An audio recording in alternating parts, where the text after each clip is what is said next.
Hello, ladies and gentlemen. Welcome to the Impact Review, May 2nd, in West Pennsylvania, I believe. But it felt more like Pittsburgh because most of the show was revolving around Kurt Angle.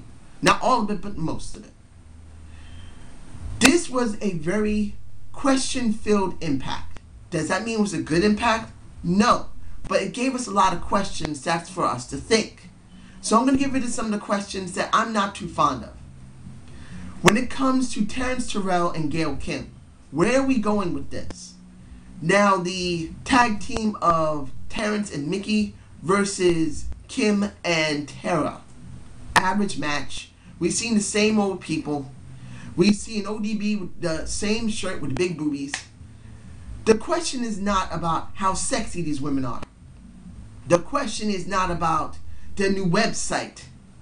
The question is not about if the crowd was into them. Some of the crowd was, not very much. The question is this: where are they going with this? A couple of weeks ago, say almost 3 weeks ago, Terrence Terrell actually beat Gail Kim in the middle of the ring. Then she beat Tara about next week. Now she beats, I believe it was a Tara again. I don't remember who was the one she rolled up and won on. I think it might be, was it? I think it was Kim again. I'm not sure. It kind of blurred for me. You can leave a comment below who it was.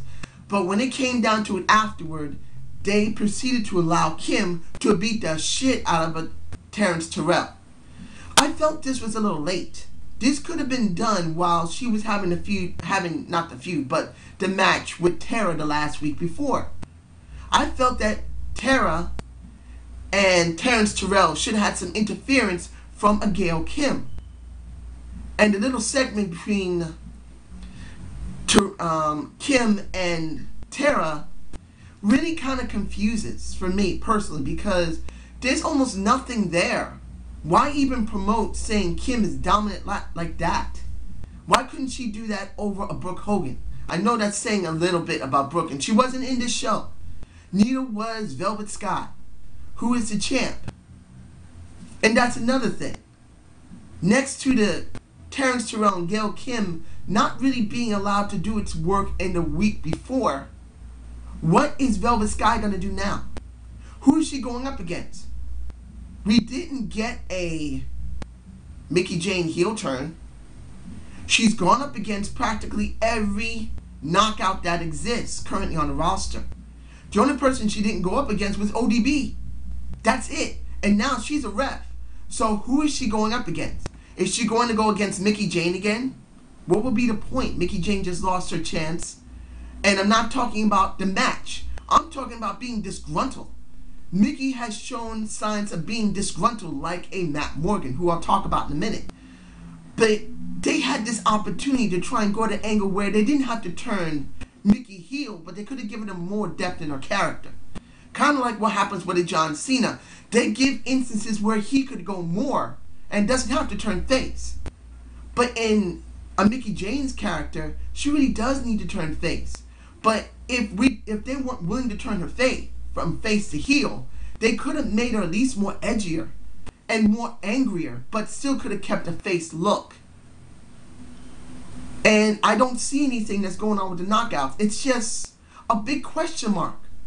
Are they going to promote the final match between a Kim and a Terrell at a Slammiversary? Are we now supposed to get a Mickie Jane and Tara feud again? Seriously, we've already seen this. And what happens with a Velvet Sky? Big question.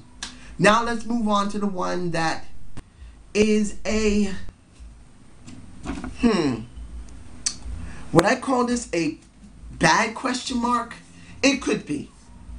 The handicap match 3-on-1 of Rob Terry varying or against a a Robbie E, a Jesse Goddard's, and a Joey Ryan. I kind of botched this because I'm very confused about this. I don't know if this is good or bad. this has kind of been rolling around in my head for the last day or so. What are they doing here? It could be one of two things. One, you got 4 guys who have practically nothing to do, so they just threw them at each other. That TNA brass just threw all 3 of these guys up against Rob Terry, particularly that Rob Terry has nothing to do. Or they're actually trying to get Rob Terry over. They're actually pushing him now. They want to let the people see how dominant he is, and they go from there.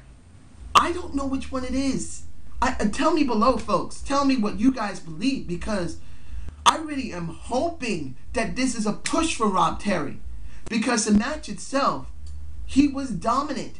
He kicked a whole bunch of ass, and it wasn't a very long match. I just see it in this respect of hopefulness, that because they let him go up against 3-on-1, yes, he's gone up against all 3 of them. He's demolished Joey Ryan. He demolished Jesse Goddard. He demolished Robbie E. So they want to put him in one more big match and then move him on to someone else.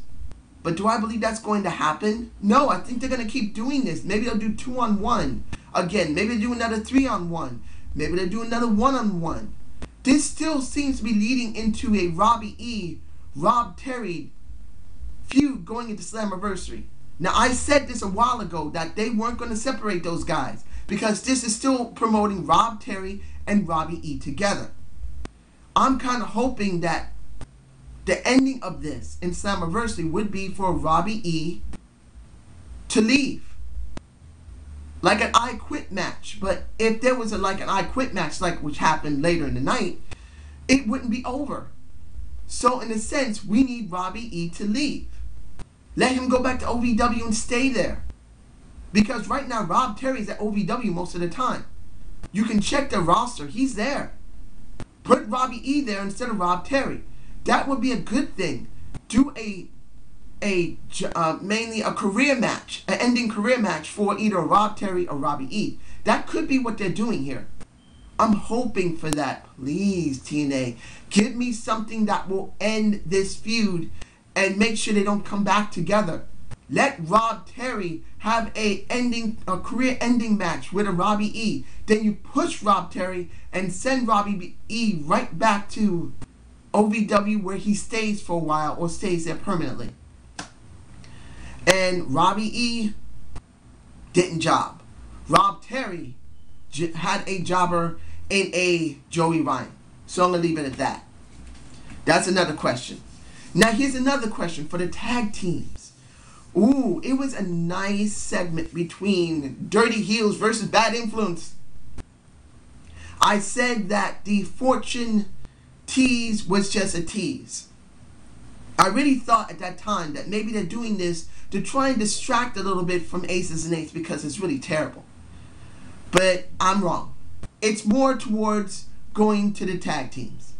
And I think I said a little bit about that maybe it might be, but I'm taking a guess from what I said because I've looked over it. I don't always want to look over my stuff. That really, I probably am pretty much wrong. And I didn't realize that this was just trying to distract Dirty Heels from what they really wanted, was the tag team titles, which is fine. I'm glad to see Dirty Heels. I would like to see a more longer program though. Let them feud with each other for a little while before they finally have the #1 contenders for Slammiversary, but they didn't do that earlier, so now they kind of have to crunch it together. And seeing the stereotypicals come out together and pretty much said, games are over, we're waiting for you, whoever's going to get it. I don't really care who wins at Slammiversary. I mean, before Slammiversary, I don't care if it's Dirty Heels, and I don't care if it's Bad Influence. As long as they take the titles off of Chavo and Supermet, and then those two teams, Dirty Heels and Bad Influence, after Slammiversary, feud properly. That's what I really want. And I'm hoping to get it. Now, the next thing on here is the X Division. Sanjay Dutt, the wonderful, well, not wonderful, Zema Ion, and the person that we've been questioning for quite a while, Chris Sabin. The promo segments last week were good. The promo segment this week that were before the X Division and afterward were very good. The match was good. Chris Sabin looked very dominant, and he's the one who won over Zima Iron. The question here is another question, which is a good one. What Mike TNA said, and commentary sucked, especially with Taz. I haven't said it much lately, but I can't stand Taz. I'd rather hear Mike TNA and Todd. I want to hear them. But since they still got him there, I can't stand him, but that's it. That's an entire different story. But what Chris Sabin said in his promo after the match was very good. But what he said before the match, saying that I want to become world champion, that is what I'm waiting for. I want to know, are they going to push him? Are they going to be pushing at Chris Sabin to get the X Division Championship? And then maybe at a Slammiversary, they do the same thing as they did for a Austin Aries and a match where Austin Aries was able to trade in his belt to go to a World Championship title for Bound for Glory. I know it would sound like, wait, why not before that? No, let it go for Bound for Glory. Give time Chris Sabin to get back into matches. Let him be the one that has that opportunity. That's what I'm hoping for. I know they scrapped Destination X. I know they scrapped it. But maybe they may still be willing to do the stipulation where at the end, he trades in that title. If he wins it beforehand, he trades in the title for a title shot at a Bound for Glory. Then we'll have something interesting. We can still have the BFG series. And we can have the wild card of a Chris Sabin, who already got his guaranteed shot for a Bound for Glory match with the world champion. So he would have to go up against the BFG series winner, or there would be a triple threat, which would actually be very interesting. So that's what I'm hoping for. And the match was good. Now, the match between D'Lo Brown and Kurt Angle, where I think I might just say, he said, I quit. The question here is not about who is the one that's going to be in the six-man tag next week with Bully Ray, with Mr. Anderson and Devon versus a Kurt Angle, Sting, and someone else. It's not the fact. The question is, why in the hell couldn't they build this up to Slammiversary? Why couldn't they done the Slammiversary match where D'Lo Brown and a Kurt Angle couldn't do an I Quit match? Which actually would make better sense. This match was too short, for me personally. D'Lo jobbed too soon. The question for me is this. Are they finally beginning to whittle down the numbers in Aces and Eights? We have always said, I'm sure I've heard more than a few people that said they're tired of the Aces and Eights. They want it to end. I'm hoping next week D'Lo Brown is removed from Aces and Eights as the VP. Because he swore on his colors that he would win that match. And he did not. And he was not with the others when they did the next promo segment after that match. And they told Bully Ray that he lost. He said, I will deal with our brother. Don't you dare talk bad about our brother. He may treat you like shit, but you don't treat him like shit. We always walk together. Talking like that. But you know what I mean. The question now is, are they finally slimming down Aces and Eights? This is what I'm hoping for. Slim down Aces and Eights, TNA. Start getting rid of Mike Knox. Start getting rid of Doc. Get rid of D'Lo Brown. Then when you have those four remaining, the heel twins of Bischoff and Briscoe, Mr. Anderson, Devon, and Bully Ray, that's 5 people you got to get over. Whittle them down, and then get rid of the heel twins, and just leave it as a Bully Ray. It's the last member of Aces and Eights, and then end it. That would be a decent ending. I'm not saying it would be an epic ending or a great ending, but it would make sense. Whittle these guys down. Get rid of them. By the end of the year might actually be the wisest time to do it. Get rid of Aces and Eights. Get rid of them. Get them out of the clubhouse. Let them lose their colors. That would make sense. Now, finally, the final match of the night. In the beginning of the show, we have a touchy-feely moment between a Sting and a Hogan saying simply, I forgive you, man. Yeah, yeah. In a sense, that's where it was. They finally no longer hate one another. They're friends. And Matt Morgan comes out. The franchise blueprint of Matt Morgan comes out and say, once again, you do a bad decision. Hogan pretty much says, I ain't making no more bad decisions. One of you is going to go up against Bully Ray at Slammiversary. So when it comes down to it, whoever wins it is off. You face Bully Ray. I ain't making the same mistakes twice. So we got at the end of the night a Sting versus Matt Morgan. Had a feeling a while ago that Sting was going to be facing a Bully Ray at Slammiversary or a Hogan. I said one or the other. If anyone looks at my videos of Impact in the past, I said it's either going to be a Sting or a Hogan, or maybe possibly, it was a very narrow idea of a Matt Morgan. But I felt it was either Sting or Hogan. We now know it's going to be Sting who's going up against Bully Ray. But the thing that was a good twist was having a type of I quit match with, no, not I quit match type of scenario with this match. If anybody remembers what happened with Austin and Bret Hart, and Bret Hart helped to get Austin over by putting him in the sharpshooter, and Austin having the blood flowing from his face, and essentially he passes out because of the pain. Does not tap, does not say I quit. This in a sense is the same scenario. You have a Matt Morgan put into this pretty much the Sting, the Scorpion Deathlock. I don't know why I lost the name of it. And he passes out from the pain. He does not tap. So what does this mean? Morgan did not job. He technically and actually never jobbed to Sting. I know people are going to say, dude, he lost. But that does not mean he lost his opportunity. I always said with Morgan, if he was going to be pushed, if he showed to Hogan that he is dominant, that he can't be beat, because he didn't get beat, he passed out. This means that he is going for Bound for Glory.